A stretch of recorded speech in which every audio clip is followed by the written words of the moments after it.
Bismillahirrahmanirrahim. Assalamualaikum warahmatullahi wabarakatuh. Innal hamdalillah nahmaduhu wa nasta'inuhu wa nastaghfiruh wa na'udzu billahi min shururi anfusina wa min sayyiati a'malina. May yahdihillahu fala mudilla lahu wa man yudlil fala hadiya lahu. Wa asyhadu an la ilaha illallah wahdahu la syarika lah wa asyhadu anna Muhammadan abduhu wa rasuluhu la nabiyya ba'dah. Qala Allah tabaraka wa ta'ala fi kitabihil karim, a'udzu billahi minasy syaithanir rajim, ya ayyuhalladzina amanu taqullaha haqqa tuqatih wa la tamutunna illa wa antum muslimun. Wa ba'd. Para hadirin jamaah Masjid Al-Falah yang saya muliakan, alhamdulillah rabbil alamin, pagi hari ini kita kembali diberi nikmat oleh Allah Subhanahu wa taala untuk bisa melaksanakan salat subuh secara berjamaah dan juga bisa melanjutkan kajian kitab Al-Kabair, yang mudah-mudahan aktivitas yang kita lakukan di pagi hari ini akan menambah keimanan dan ketakwaan kita kepada Allah Subhanahu wa taala, dan kita berharap mudah-mudahan kita diberi istiqomahan oleh Allah Subhanahu wa taala untuk senantiasa menjalankan, melaksanakan salat-salat wajib kita di rumah-rumah Allah, dan kita diberi istiqomahan untuk senantiasa duduk di majlis-majlis ilmu.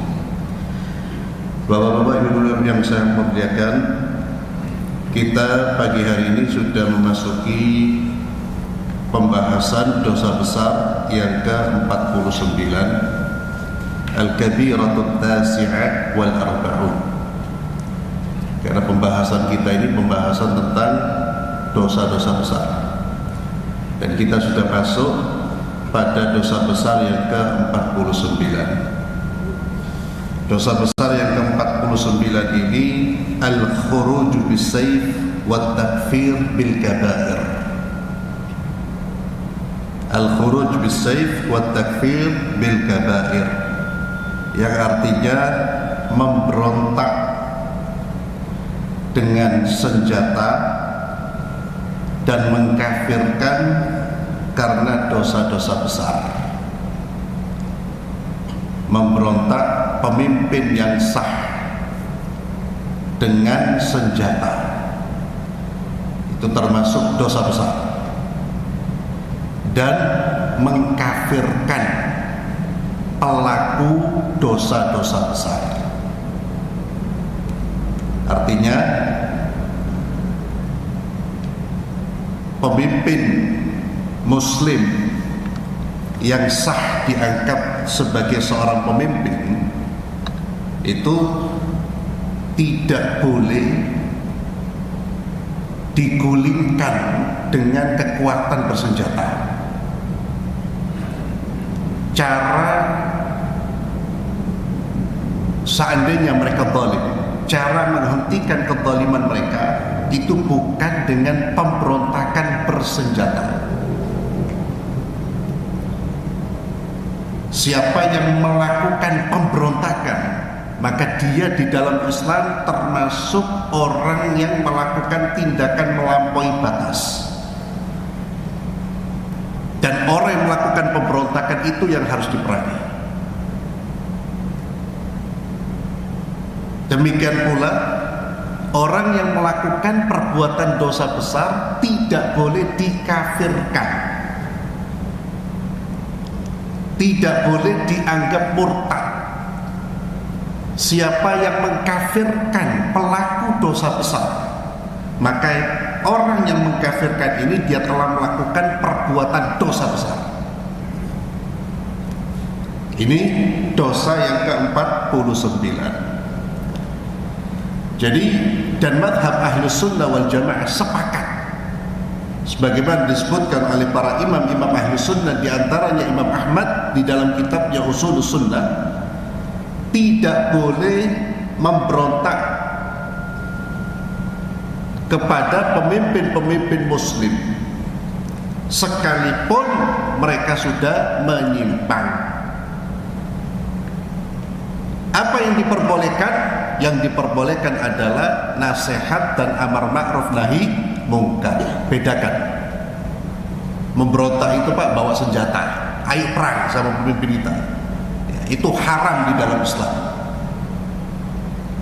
Tapi kewajiban rakyat adalah memberi nasihat, mengingatkan, beramar ma'ruf nahi mungkar sesuai dengan cara-cara yang telah dijelaskan di dalam Al-Quran dan Sunnah.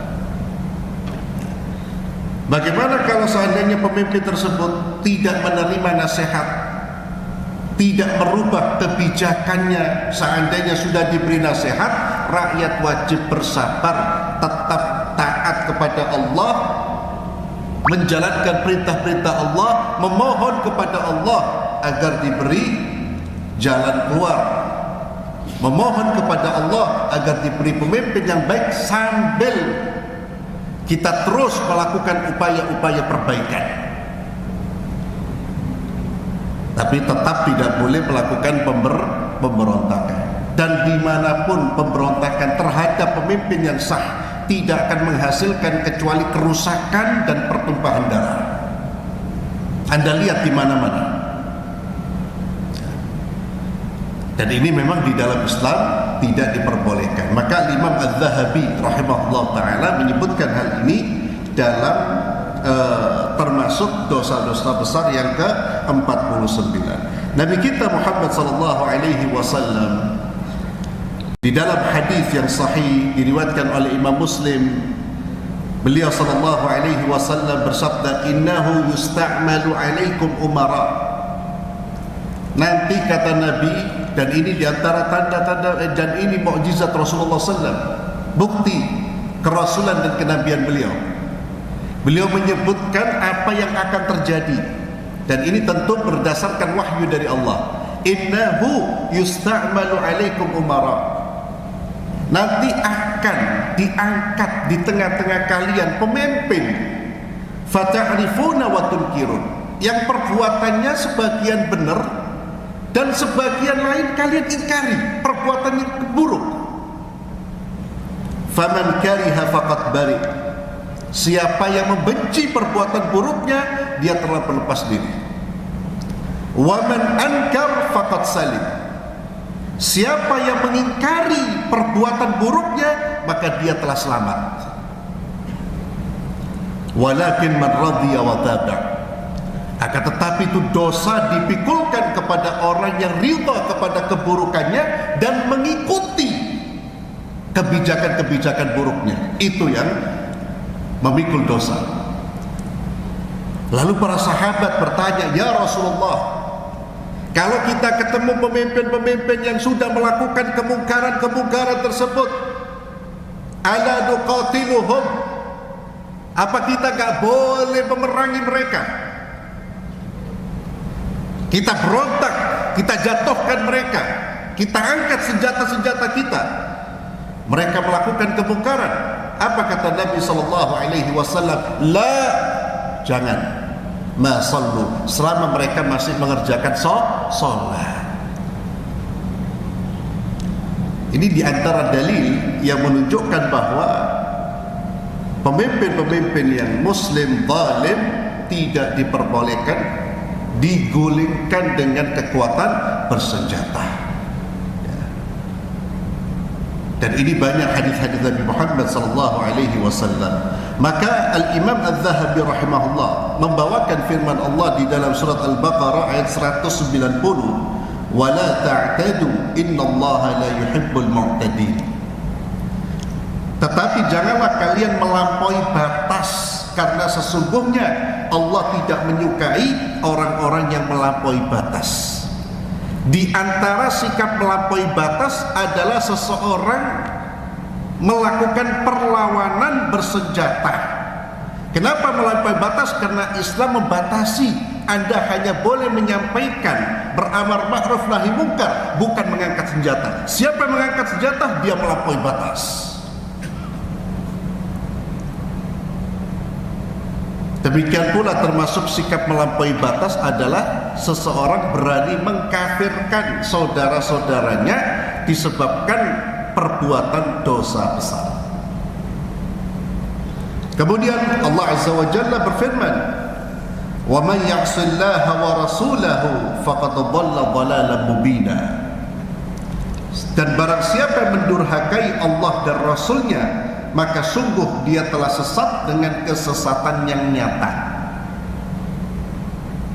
Di sini Al-Imam Adz-Dzahabi rahimahullah membawakan ayat ini sebagai bentuk bahwa memberontak itu termasuk perilaku mendurhakai Allah dan Rasulnya, karena Allah dan Rasulnya tidak meridhai perbuatan pemberontakan. Memberontak itu mengangkat senjata itu Pak kepada musuh-musuh Allah, penjajah-penjajah, orang-orang kafir. Ya, sekarang di Palestina itu wajib untuk diperangi, dan kita wajib menolong saudara-saudara kita dengan apa yang kita mampu. Namun tidak diperbolehkan memberontak kepada pemimpin-pemimpin muslim. Kemudian terkait dengan vonis kafir, Nabi SAW mengingatkan kepada kita semua, man qala li akhihi muslim,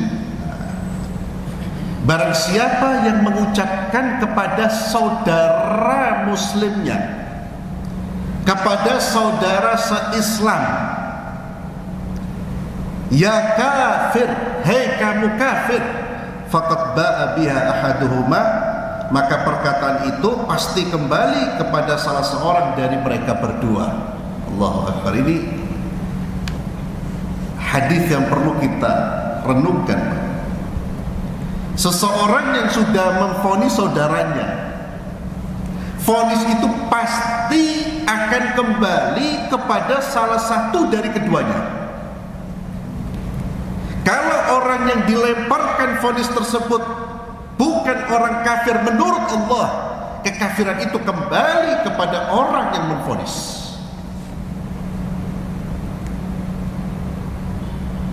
Disinilah kita harus berhati-hati dalam menvonis saudara-saudara kita, apalagi saudara-saudara kita yang memang tidak melakukan perbuatan-perbuatan kufur. Bahkan kalau mereka melakukan perbuatan kufur pun, itu tidak serta-merta langsung boleh divonis kafir, karena ada aturan mainnya.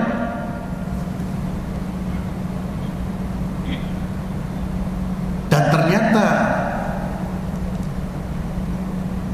di dalam tubuh umat Islam ada kelompok yang sudah pernah dikhawatirkan oleh Rasulullah SAW akan kesesatan mereka, yaitu kelompok Khawarij. Dan ini yang disebutkan oleh Imam Dzahabi. Siapa kelompok Khawarij itu? Di antara keyakinan mereka, jika ada orang Islam melakukan perbuatan dosa besar, dia kafir. Satu, itu keyakinan mereka. Yang kedua, siapapun yang melakukan kesalahan, pemimpin yang melakukan kesalahan wajib diperangi. Dan yang ketiga, Nabi menyebutkan sifat mereka itu apa? Membunuh orang Islam karena mengkafirkan. Semua orang Islam dikafirkan, perbuatan dosa kafir. Tapi mereka membiarkan orang-orang musyrik. Di antara sifat-sifat mereka, kata Nabi SAW, yamruquna minad din kama yamruqus sahmu minar ramiyah aynama laqitumuhum faqtuluhum. Mereka orang-orang Khawarij ini Pak, dulu mereka menghalalkan darah dan mengkafirkan kaum muslimin. Bahkan mereka mengkafirkan Utsman bin Affan, Ali bin Abi Thalib, dan sejumlah pembesar para sahabat. Kenapa? Karena dianggap mereka sahabat-sahabat itu dianggap tidak berhukum dengan hukum Allah. Itu orang Khawarij. Dan Nabi menyebutkan ciri-ciri mereka itu, mereka ahli ibadah, rajin baca Quran, tapi tidak difahami. Ahli ibadah, rajin baca Quran, tapi tidak belajar kepada ulama-ulama. sehingga mereka menjadikan Al-Quran, ayat-ayat Al-Quran sebagai dalil untuk mengkafirkan saudaranya sendiri. Dan itulah bahayanya, Pak, kalau orang ibadah tapi tidak diisi dengan ilmu. Semangat beragama tapi semangat menuntut ilmunya kurang. Itu berbahaya. Semangat ibadah, semangat beragama, tapi tidak mau mengkaji secara baik dan benar. Tidak mau belajar kepada ulama-ulama. Akhirnya apa? Yang mendorong dia adalah semangatnya, bukan ilmu. Terkadang semangat kita itu terdorong oleh bisikan syaitan, karena syaitan tidak akan melepaskan diri kita, dan orang bisa membedakan ini semangat yang benar, semangat yang salah dengan ilmu. Maka Nabi SAW sampai-sampai mengatakan bahwa orang-orang Khawarij itu kilabu ahli nar, mereka adalah anjing-anjing penghuni neraka. Kenapa? Karena mereka mengkafirkan saudara-saudaranya sendiri. Siapa yang tidak mengikuti mereka kafir. Siapa yang melakukan perbuatan dosa besar kafir. Dan mereka tidak hanya mengkafirkan, Pak, menghalalkan darah. Kalau sudah divonis kafir, pasti halal darahnya. Itu bahayanya Khawarij.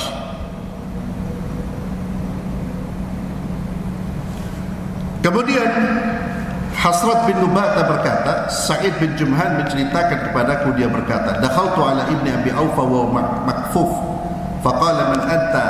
Qultu Sa'id bin Jumhan. Qala ma fa'ala waliduka? Qultu qatalahu al-azariqa. Faqala qatala Allah al-azariqa. Thumma qala haddathana Rasulullah sallam annahum kilabu ahli nar. Qultu al-azariqa wahdahum. Qala al-khawarij kulluha. Aku pernah masuk menemui Ibnu Abi Aufa dan beliau tidak bisa melihat. Maka beliau berkata, siapa anda? Saya menjawab, Sa'id bin Jumhan. Beliau berkata, sedang apa bapakmu? Saya menjawab, beliau dibunuh oleh kelompok Azariqah. Kelompok Azariqah ini kelompok sekte dalam tubuh Khawarij. Maka beliau berkata, semoga Allah membunuh Azariqah. Kemudian beliau berkata, Rasulullah SAW telah menuturkan kepada kami bahwasanya mereka itu adalah anjing-anjing penghuni neraka. Keji perbuatan mereka. Saya lalu bertanya, apakah kelompok Azariqah saja? Beliau menjawab, seluruh orang-orang Khawarij. Bahkan Nabi SAW berkata, tuba liman qatalahum wa qataluh. Berbahagialah orang yang membunuh mereka dan mereka membunuhnya, yakni orang-orang Khawarij ini. Ma'asyiral muslimin a'azzallahu ayyakum, para ulama berbeda pendapat terkait dengan kekafiran orang-orang Khawarij. Namun sebagian mengatakan mereka bukan orang-orang kafir.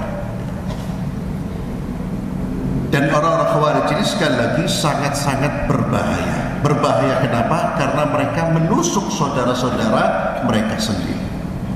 Maka ini yang disampaikan oleh Imam Adz-Dzahabi rahimahullah ta'ala terkait dengan dosa besar yang ke-49. Kesimpulannya, dosa besar yang ke-49 ini apa tadi, Pak?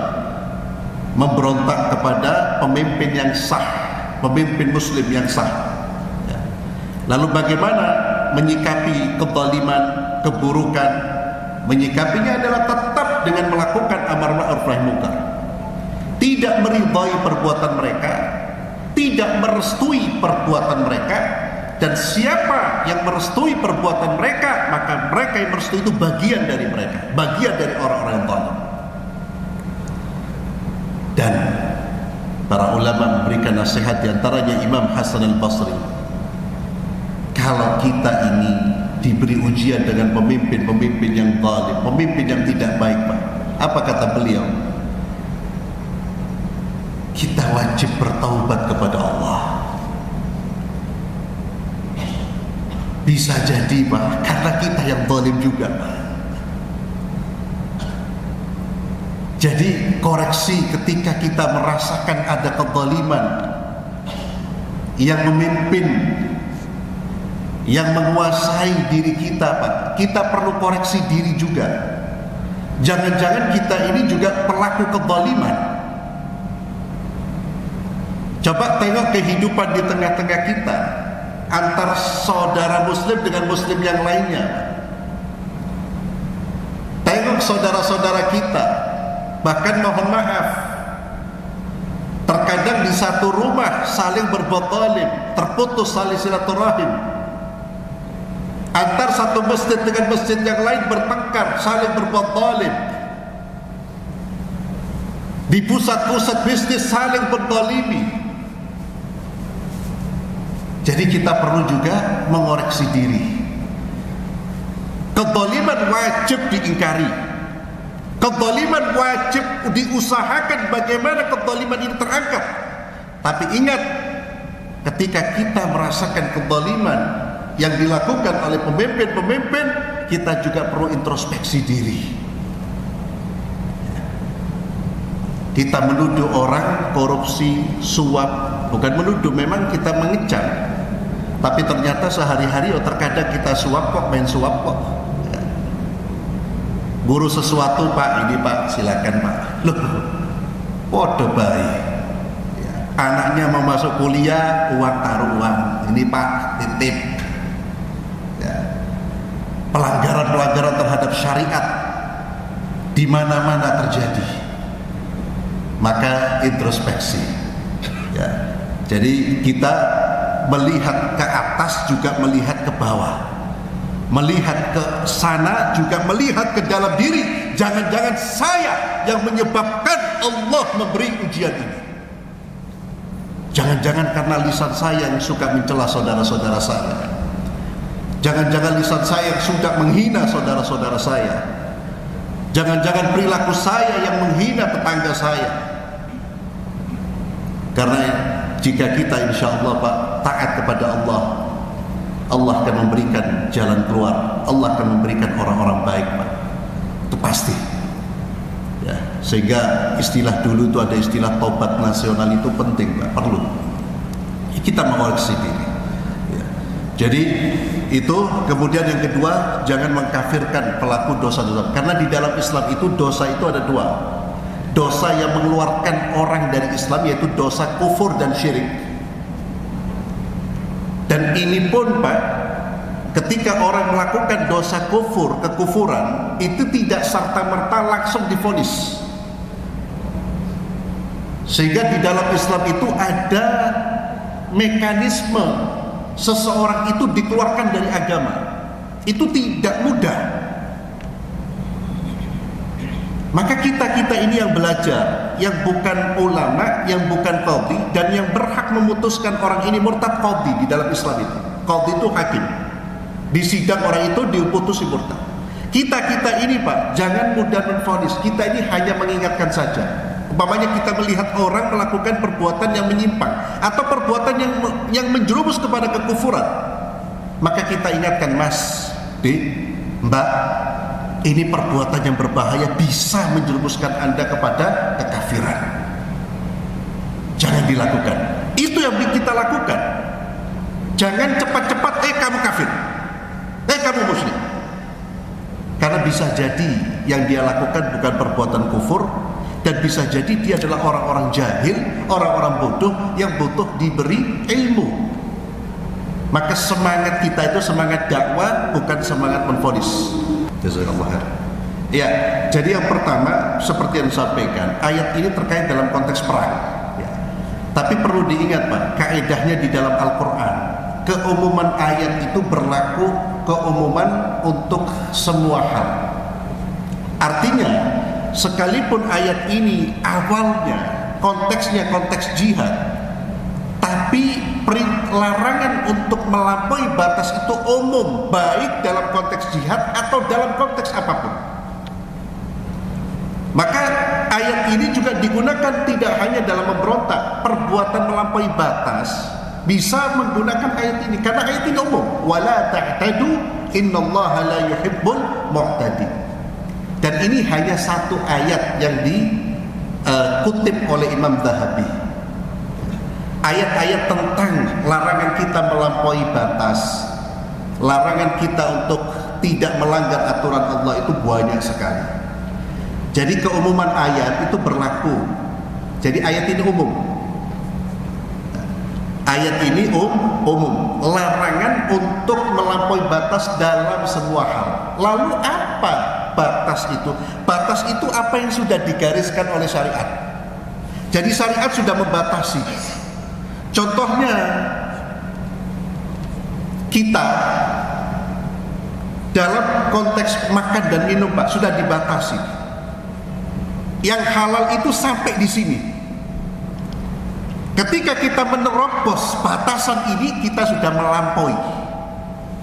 Ternyata kita konsumsi makanan yang haram juga dikonsumsi. Berarti sudah melampaui batas. Nabi SAW mengatakan, sebagaimana hadis Muslim tadi, bahwa seorang pemimpin itu ketika mereka melakukan perbuatan-perbuatan mungkar, Nabi mengatakan apa? Ketika para sahabat bertanya, "Ya Rasulullah, apakah kita perangi mereka?" Kata Nabi, "La." Jangan. Berarti Nabi sudah memberi batasan. Dalam konteks mengingkari kepemimpinan, batasan kita itu sampai pada mana? Amar ma'ruf nahi mungkar dengan lisan. Tidak boleh mengangkat senjata. Nabi sudah membatasi. Ketika batasan ini kemudian kita terabas, Nabi mengatakan jangan diperangi, kita perangi, berarti kita sudah melampaui batas. Maka perbuatan melampaui batas itu perbuatan melanggar aturan-aturan Allah. Dan ini terjadi pada pemimpin juga pada rakyat. Pemimpin yang kemudian berbuat mungkar, berbuat zalim, dia telah melampaui batas. Dia telah berbuat zalim. Jadi itu batasan. Jadi batasan itu yang membatasinya adalah syariat. Siapa yang melanggar syariat, dia telah melampaui batasannya. Kita umpamanya, Pak, dalam konteks pendidikan, ya, dalam konteks pendidikan, kita boleh memarahi anak kita. Ya. Tapi kalau kemudian kemarahan itu berlebihan, sampai tangan kita mukul wajahnya, kita sudah melakukan perbuatan melampaui batas. Kenapa? Karena Islam melarang wajah itu ditempeling, dipukul. Saya dalam Islam, kita punya hak, Pak. Kalau kita dipukul sekali, saya punya hak untuk balas. Saya punya dua pilihan. Saya punya hak untuk balas atau memaafkan. Tapi balasan kita kepada orang yang mukul kita, itu batasannya berapa kali? Kalau kita dipukul sekali, batasannya sekali. Ada batasannya. Kalau saya dipukul sekali, saya boleh membalas, tapi batasannya satu kali. Kalau saya pukul 2 kali, saya sudah melampaui batas. Saya berdosa, sekalipun saya dizalimi. Tapi ketika saya membalas dengan balasan yang sudah melampaui batas, saya terkena ayat ini, innallaha la yuhibbul mu'tadin. Maka orang-orang yang tidak memerangi kita perangi, berarti kita melampaui batas. Wallahu a'lam bishawab. Seperti itu. Betul. Anda kemudian membagi umpamanya warisan kepada orang yang tidak layak menerima atau lebih dari jatahnya dia, yaitu Anda melakukan perbuatan melampaui batas, tak boleh, jelas. Maka di sini semua ketika kita bertindak, dan itu pentingnya ilmu. Ketika kita bertindak, maka kita harus tahu batasan-batasannya. Sampai mana kita boleh berbuat? Sampai di titik mana kita boleh bertindak? Maka ketika sampai di satu titik, jangan sampai kita melampaui. Seperti itu. Maka janganlah engkau melampaui batas. Ibaratnya kalau kita naik kendaraan, Pak, ada ini lampu traffic, lampu merah hijau itu, Pak. Ya, kalau hijau ya Anda berhenti hijau. Kalau hijau ya Anda jalan. Kalau merah ya berhenti. Jangan dilampaui. Berbahaya itu. Syariat pun demikian. Itu waktunya Anda jalan-jalan. Kalau sudah Nabi melarang, tunduk. Jangan kemudian karena semangat, oh nggak bisa, ini kan zalim, jihad. Loh, tidak seperti itu, Pak. Islam itu ada aturan mainnya, Pak. Ada petunjuk, ada pedoman. Wallahu a'lam bishawab. Dan sebagai tambahan ma'asyiral muslimin, ya,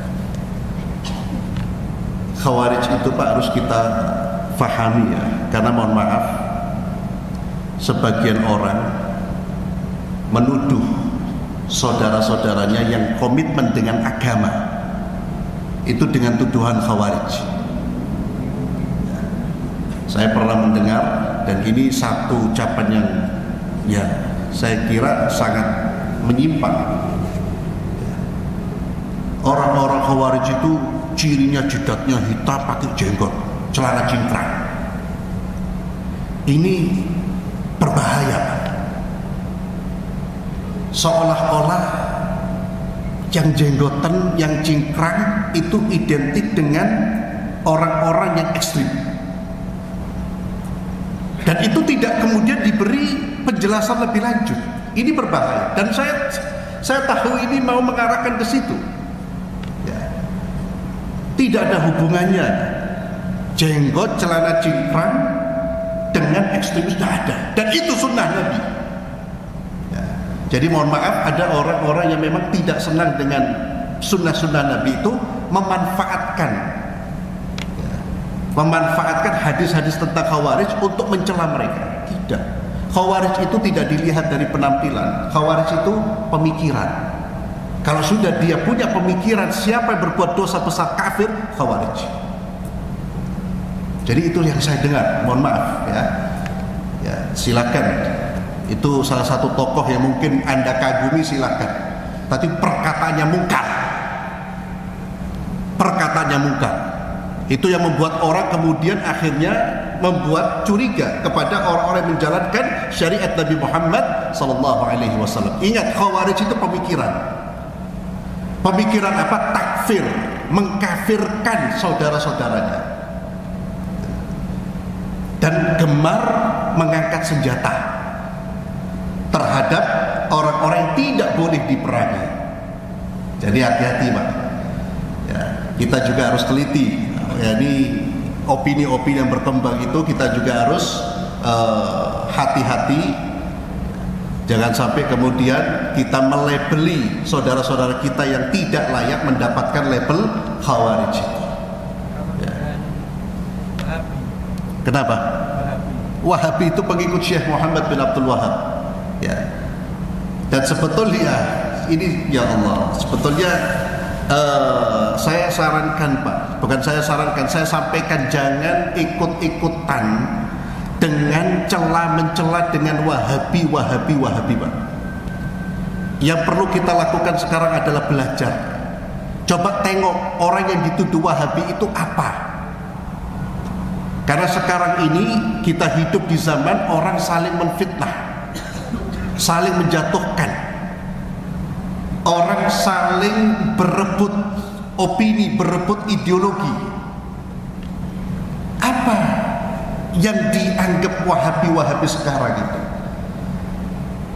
Wahabi itu dinisbahkan kepada Syekh Muhammad bin Abdul Wahab, yang beliau membawa ajaran tauhid, dan memang ajaran-ajaran beliau berseberangan dengan ajaran-ajaran orang-orang yang memang berseberangan dengan beliau. Dan sekarang orang-orang, terkadang orang kalau nggak mau mengikuti tradisi-tradisi tertentu disebut Wahabi, padahal nggak benar. Atau disebut Wahabi suka mengkafir-kafirkan orang. Coba dicek. Sekarang ini kita perlu dialog, perlu duduk, dan perlu belajar. Dan saya sampaikan kepada kita semua, jangan terprovokasi dengan tuduhan-tuduhan yang dilemparkan oleh pihak-pihak terhadap saudara-saudara mereka. Jangan terprovokasi, Pak. Kalau kita ingin selamat agama kita, belajar yang benar. Bahkan seorang muslim itu harus menilai berdasarkan ilmu. Oh ini ajaran ini tidak benar. Coba ditengok, benar nggak ajaran ini tidak benar, Pak? Saya tidak bisa menjelaskan lebih lanjut, itu perlu kajian, Pak. Tapi yang jelas Wahabi itu yang mereka nisbahkan kepada Syekh Muhammad ibn Abdul Wahab rahimahullah tabaraka wa ta'ala. Ya. Apakah beliau maksum, terjaga dari dosa? Ya tidak. Setiap orang, setiap ulama, setiap dai ada kebenarannya, ada kesalahannya. Maka kita sekarang jangan sampai terprovokasi. Yang penting itu sekarang itu belajar. Kita mencari ilmu, mencari tahu. Tidak hanya mendengar orang mengatakan ini, mengatakan itu, kita ikut. Itulah pentingnya kita belajar.